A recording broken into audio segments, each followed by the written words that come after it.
गुस्ताख हवाओं से डरना नहीं चाहिए, समझौता हर हालात से करना नहीं चाहिए। लक्ष्य तो बेचैन है तुम्हें पाने के लिए, लक्ष्य तो बेचैन है तुम्हें पाने के लिए, आंखों का ख्वाब बस मरना नहीं चाहिए। नमस्कार, मैं मनीष यादव अपने YouTube मंच पर आप सभी का स्वागत करता हूं। आज मैं आपके बीच उपस्थित हुआ हूं एक बहुत ही जटिल मुद्दा लेकर, पुरानी पेंशन। बात शुरू करने से पहले मैं चाहूँगा कि आप सभी हमारे इस चैनल को सब्सक्राइब करें, वीडियो को लाइक करें, शेयर करें, जिससे कि आपको आने वाले जो भी वीडियोज़ हैं उसके नोटिफिकेशन आपको मिल सकें।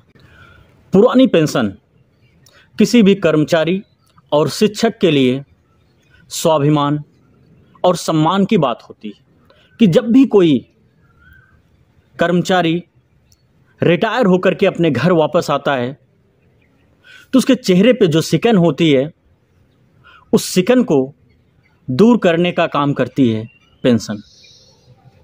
उसी पेंशन से अपने परिवार की आवश्यकताओं को पूरी कर सकता है।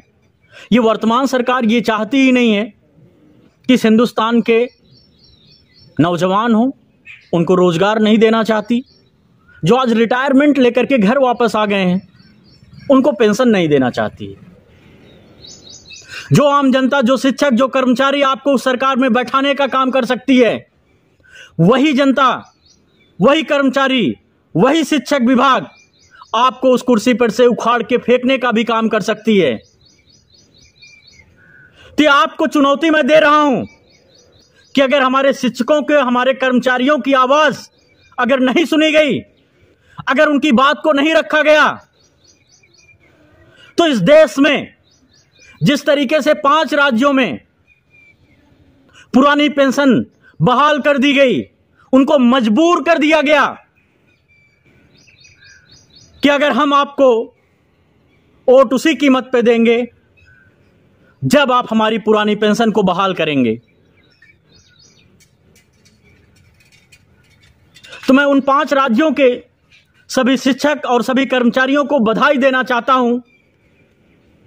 राजस्थान, छत्तीसगढ़, झारखंड, पंजाब, हिमाचल प्रदेश कि आपने सरकार को आईना दिखाने का काम किया। आपने अपनी ताकत को दिखाई। आपके बाजुओं में जो, आपके लफ्जों में जो ताकत थी, आपने उसको दिखाने का काम किया। आपने ऐसी एकता दिखाई, आपने ऐसी यूनिटी दिखाई कि सरकार को मजबूर हो जाना पड़ा पुरानी पेंशन को बहाल करने में। बाकी बचे हुए राज्यों में अब यही होने वाला है। अगर आप हमारी वोट से पेंशन ले सकते हो, मैं अब उसी को वोट देने का काम करूंगा जो हमारी पेंशन की व्यवस्था करेगा, जो शिक्षकों और कर्मचारियों की पेंशन की व्यवस्था करेगा। हमारा फैसला आपके सामने। अगर आप मेरी वोट से 2 से 3, 3 से 4 पेंशन लेने के अधिकारी बनते हो,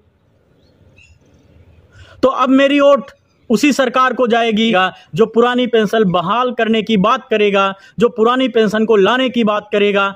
हम उसी के साथ अपना वोट शेयर करने का काम करेंगे।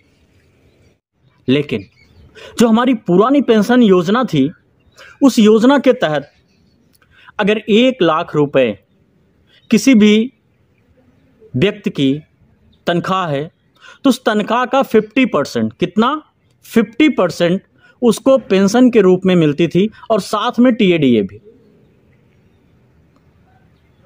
तो मतलब 1 लाख रुपए तनख्वाह पाने वाला व्यक्ति आज 50,000 रुपए की पेंशन पाएगा तो उस 50,000 रुपए में अपने घर परिवार का पालन पोषण आसानी से कर सकता है। न्यू पेंशन पॉलिसी मात्र एक धोखा है और केवल धोखा ही है। इसके अलावा यह किसी भी तरीके की पेंशन नहीं है। अगर इसको हम आपको समझाने का प्रयास करें तो मात्र एक ऐसा लॉलीपॉप है जो ये वर्तमान सरकार 15 लाख रुपए आपके खाते में चले जाएंगे मेरी सरकार बनते ही। एक धोखा। महंगाई कम होगी, ये भी धोखा। हर साल 2 लाख रोजगार, एक और धोखा। किसानों की आय दुगनी होगी, एक और धोखा। डीजल और पेट्रोल के दाम कम होंगे, एक और धोखा। इस तरीके से जो आम जनता को यह सरकार धोखे पे धोखा देती आ रही है, उसी के तहत एनपीएस ला करके हमारे कर्मचारी, हमारे शिक्षक विभाग और हमारे शिक्षकों को बहुत ही बड़ा धोखा देने का काम कर रही है। पुरानी पेंशन योजना में क्या था कि 50% आपकी तनख्वाह का आपको पेंशन मिलता था। नई पेंशन योजना एनपीएस क्या कहता है कि आप अपनी तनख्वाह का 10% पहले सरकार को अनुदान के रूप में दे दो, 14% उसमें सरकार अनुदान कर देगी, तो आपके रिटायरमेंट पे आपको 24% मिलने वाली है पेंशन। पहले कितना मिलता था? 50% प्लस टीएडीए। आज क्या मिल रहा है? 24% और उसके साथ और कुछ भी नहीं। ये 24% भी एक लॉलीपॉप है, एक धोखा है। और धोखा सिर्फ इसलिए है क्योंकि ये 24% नहीं सरकार आपको दे रही है, आपको दे रही है मात्र 14%। ये 24% हुआ कैसे कि 10% आपसे लिया, 14% उसने दिया और आपको बता दिया कि न्यू पेंशन पॉलिसी के तहत आपको 24% दिया जा रहा है सैलरी का। यह सरकार, वर्तमान सरकार, ये आम जनता से लेकर के सभी एम्प्लॉय कर्मचारी तक सबको ये मूर्ख समझती है। इसीलिए तो आपके सामने इस तरीके का प्रोपोगंडा फैलाया जाता है।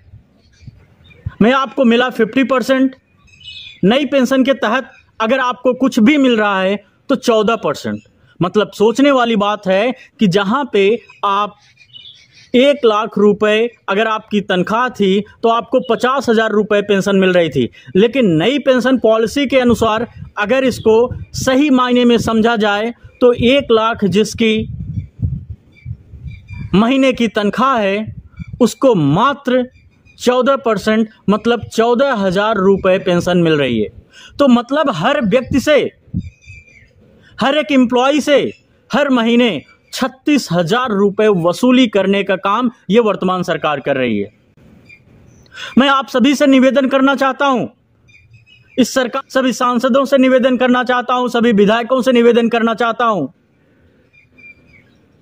कि ये शिक्षक वर्ग, ये कर्मचारी वर्ग सरकार की किसी भी योजना को एक गांव तक, एक घर तक पहुंचाने का काम करते हैं, लेकिन आप लोग जितने भी नेता, विधायक हैं या सांसद हैं या सरकार में हैं, 2-2 से 3-3 से 4-4 पेंशन आपको मिल रही है।